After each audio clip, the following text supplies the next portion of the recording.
Hey, good evening. Welcome to A Foreigner in the Philippines. Well, I don't know why, but I'm staying up late tonight and doing a few overdue videos about subjects that I'd intended to do something on and hadn't got round to it. Well, I had a comment that was leveled at me very recently.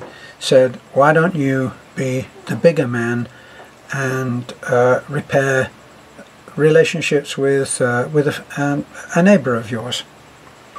And my response to that was that I reserve the right to choose my own friends and who I spend time with. Okay, why? So why, generally speaking, not to be specific about that, that's specific enough. I choose my friends very carefully, and I've talked about this many times before. Now, the general view by people who are by profession are motivational speakers and are there to help you to get the best out of your life. People like Dennis Waitley and a few others who are very, very clever men and who have succeeded in helping a huge number of people. Now, why would you spend time with someone that you actually don't enjoy? Here's what a general consensus of opinion is on that, is that you are as if a composite of the 6 people that you spend the most time with. Now that's a sobering thought, isn't it? And that would make you decide very carefully who you want to spend time with. Now, it doesn't mean that you cannot spend any time with them, because I've worked for people who actually were not the nicest of people, but there was still something likable about them. I've worked for people who, would I want them as a close friend? No, I wouldn't. But when I worked for them as a band leader, they allowed a certain degree of freedom to the musicians that worked beneath them. I worked in a big band of about 13 people, and the band leader just knew how to let you have fun as long as it didn't detract, as long as it made sense and entertained the audience. You could almost do anything that you wanted. And I thought of him like a likable villain.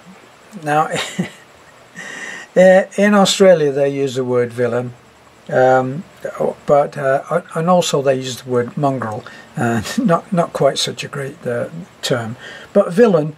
It certainly still has some degree of charm to it, and in England they'll say usually someone who is a criminal is a villain. Oh yes, is a villain.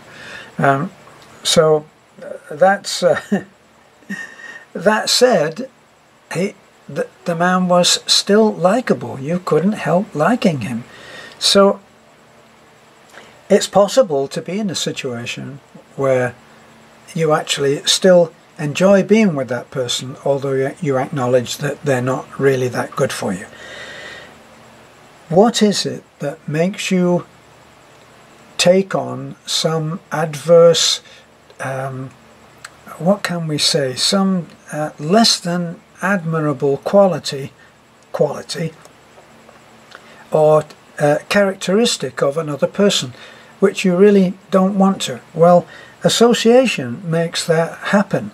And when you associate with someone who has a certain way of speaking, has a certain degree of profanity which they enjoy and use, you're going to pick up some of that, because the more, especially in the case of profanity, the more that you listen to it, the more it becomes normal. Now, I've often said this about Napoleon Hill, who wrote Think and Grow Rich. Napoleon Hill said that if someone was associated, if the someone was forced to associate with a criminal, they would hate it, they would reject it. If they were forced to continue, then they would come to terms with it. If they still had to be there, they would accept it, and eventually the criminality, they would embrace it. So the more that you associate with people who have characteristics which you do not admire and do not approve of, the more familiar you will be with those characteristics, and eventually you'll start to use them. There's a very good example of this where, why do people who were abused go on to abuse others? Now, this is especially obvious and almost difficult to understand. People who were abused by their father, say, and they were abused, girls abused by their fathers, uncles, and they were overwhelmed, overpowered. Are they likely to go on and abuse others? People who were bullied, were subjected to bad treatment, will go on to bully themselves. They will become bullies themselves. Is that always the case? No, it's not always the case, but it is the case. As noticeable as it is, it can be seen to be that. Now, why do they do that? Well, think about it. It worked for them. They were overwhelmed by the bullying. In the case of bullying, they were overwhelmed by that bully. So, if they seek to assert themselves, they are likely to use the same technique that was used against them. Why? Because it worked. Not good, certainly not good karma, but it worked. So therefore, that's when you get that link up, that mechanism that brings in the same behavior being perpetuated, being continued, being brought on. And that is often found to be the case, say, in kids who were bullied. They will adopt that, what they perceived, not in any sane way, but they will have perceived that that behavior won. And that in seeking to win, they will be tempted to use that behavior themselves. So, why would you not? Well, it's pretty obvious why you would not choose to be with someone who you felt had characteristics which you didn't admire and certainly did not want to adopt yourself. Now, how does that actually come and work with forgiveness? Now, Christ said that you should forgive your enemies, that it was easy to forgive your friends. Forgiving your enemies is the tricky one. Now, not too many of us are Christ-like, certainly not me. So how do we adopt anything like a sane thing? Now, think about withholding forgiveness side of it. Is that they say that withholding forgiveness means holding the forgiveness, withholding the act of forgiving into yourself is like the poison pill that you take in the hope that it will poison someone else. Of course it doesn't, it poisons you. So it's very important to be able to reconcile what has happened between you and someone else who you consider has offended you, how do you reconcile it, forgiving and then going on from there? What's that prayer? Not to go all biblical or religious on you, but some of the things that we remember. I remember I was brought up as a Catholic many lifetimes ago, all running concurrently, by the way.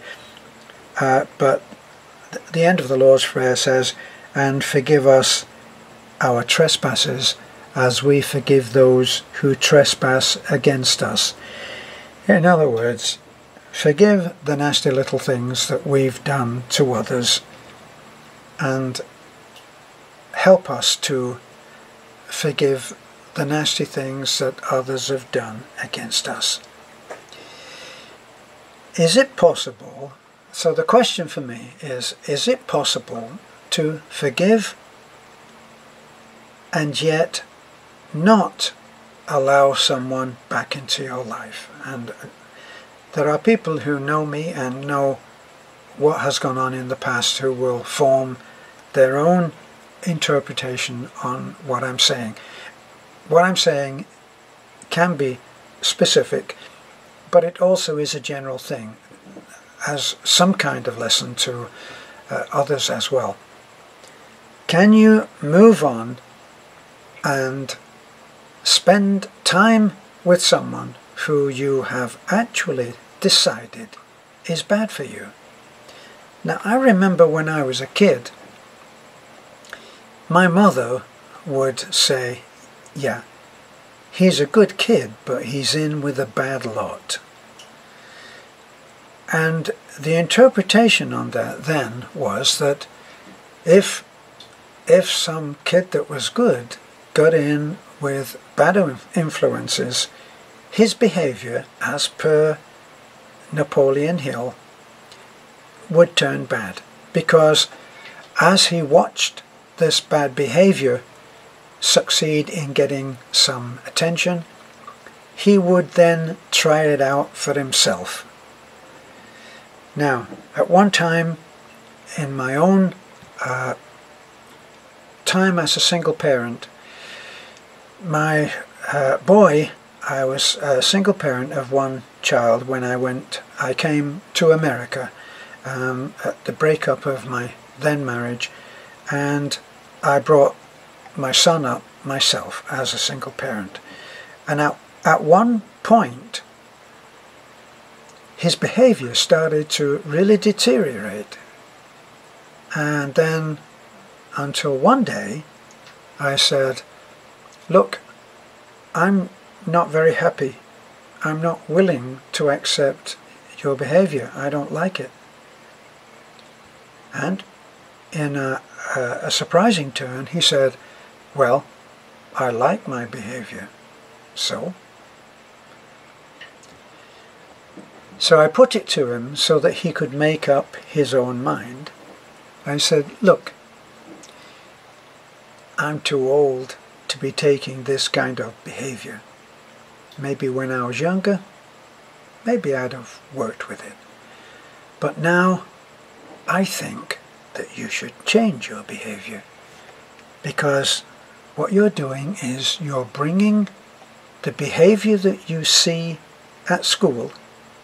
He was part of a football team, okay, with a pretty ragged group of kids of varying different upbringings.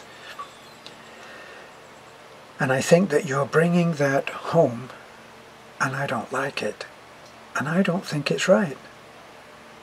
Kind of shrugged. Well, it just so happened that his older brother was visiting at the time, and he had a word with his younger brother. Now, I had given the boy in question, I had given him some advice. I said, "Look, maybe your mother in England will approve of this behavior, so maybe you would be happier living with her. So, if you want to keep this behavior, I'll accept it and respect it. and I will beg, borrow or steal the money to buy you a ticket to go and live with your mother. It's your decision. Well, later I spoke to his brother, and his brother said, I talked to Luke, and I told him, you don't know how lucky you are to be living here. I know what it's like to live in England. So think very carefully about what you're going to do next. Well, the younger boy came to me and apologized and said, I won't do this. I won't continue to do this. So the effect on my kid could be seen. He was being the composite of 6 people at least who he associated a lot. That was at school and during football practice and all of that. So you need to get the toxic people out of your life. There's no question about this. So if people are toxic, how would we try to live with the teachings of Christ? What was that little colloquial saying? If somebody, Christ said, it's easy to forgive your friends, but forgiving your enemies is another thing. So if someone asks for your help and they're your enemy, what kind of a fix are you in? How do you learn to forgive, and how do you then learn to go on while establishing your boundaries? For me, I think it's like when nations go to war against each other, and eventually they come to the realization that no one is winning. So they have a truce. They have a truce, or they have a ceasefire. Now a ceasefire means that they're not going to hurt each other. Now once you have a ceasefire that is honoured, you can stop hurting each other until a way of progressing is found out, is ironed out, is discovered, is created. So then you have a treaty. Now, does the treaty mean that you're going to be opening the borders between your 2 countries? No, it doesn't. It means that you will find a way to live in peace. Now for me, I think I found a way for me to live in peace with those that transgress against me. Does it mean that I am totally blameless? No, it doesn't mean that I'm totally blameless at all. But what it means is that in my own mind, I have established a ceasefire. I stop trying to harm the enemy. Now in the Buddhist faith they say hatred never ever succeeds in helping anybody. It never heals anything, it never cures anything. So it's important to be able to reach a mindset where you can forgive enough to be able to say, I don't want to harm that person anymore. I don't want to harm that group anymore. And I will proceed on with my own life in a way which should be acceptable to any. Now the degree to which the ceasefire can work for everyone is if everyone ceases fire. Now if it can be seen that the other party, the enemy, the opposing group, the other team, the other school, the other country, the other if it can be seen that they have not ceased fire, what would you do? Do you withdraw your forgiveness and start attacking again? I believe no. But at the same time, you are at liberty, as I have said, for me, to say, I choose not to spend time with those toxic relationships, because I do not agree to opinions stated, to viewpoints expressed, to stances taken on any one of a number of important views where the way that someone behaves is just totally unacceptable to you, then I think you've got to get the heck out of there and stay out of there. So for myself, I have expressed the wish to cease fire, and for many months have asked people that comment on my channel, on Beth and my channel, to withhold on the negativity or the slagging off of anybody. And it doesn't matter to me what the other side is doing. I want no further negativity for myself, and I have my boundaries. I have my boundaries and I have my rights. So this is what I sent the message of. Let's just keep it down to a wave.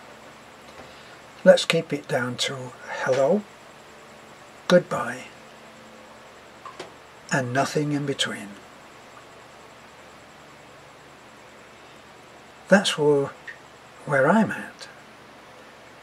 And the last time that I was approached by my own particular nemesis and said politely, I'm not interested. I'm not interested. The coin was flipped from apparently being nice to the worst tirade of profanity and ugliness in the main street of where I live, in front of men, women, children, as I cross the street to get into my truck. Will I be the bigger man? I think so, but I didn't suddenly get stupid. So, if you have someone who you would like to make up with, and it seems like an impossible task, here's something that I've used in the past, which almost only one exception, it didn't work. If I had a disagreement with someone and I valued the relationship, I would call that person up and I would say, Jim, Tom, they call Harry. It doesn't make any difference. Tom, my friendship with you is more important than being right, wrong, or indifferent. I know you feel that you are right, just as I feel that I'm right. But the friendship is more important than either. So, can we move on? Can we just go back to being friends like we were? Obviously, by definition, you need to have been good friends before. And if you were once good friends, you can be good friends again. But it does depend on whether you believed that you were good friends. Now, if you've already gone through a series of firing a person, you wouldn't be making that phone call. You would be setting boundaries to limit the damage to yourself as much as you can. And you do that by simply progressing, by simply moving ahead. My friend Little Bit Rich says, if you are in the race of life and those who are competing against you, like in the case of, say, long-distance runners, and the runners are right behind or abreast of the guy who's going to win, and they're elbowing him and pushing him, he doesn't seek to push back. What he does is he runs faster. So, if you have a situation where you're being elbowed, so to speak, run faster. That's what Beth and I decided to do a long time ago, in spite of a lot of the negativity that we've had, which was to seriously damage us. And we're going through a little bit of that right now, aren't we? We're waiting for our status as a non-profit organization, incorporation, to be approved, which we believe it will be. Meantime, we keep things clean. That's a promise. This is a foreigner in the Philippines. Hope this makes some sense to you. It's not specific to me. It's a general thing that I've learned that works for me. You call them up, say, and if the friendship is more important, you tell them that. And you don't do any, you did this, you did that, I did this, no I didn't. You simply say, it's more important to me to be your friend than it is to continue trying to be right. Can we move on? Hopefully that person will say yes. I've yet to find many that would refuse that kind of plea. This is a foreigner in the Philippines. Bye for now.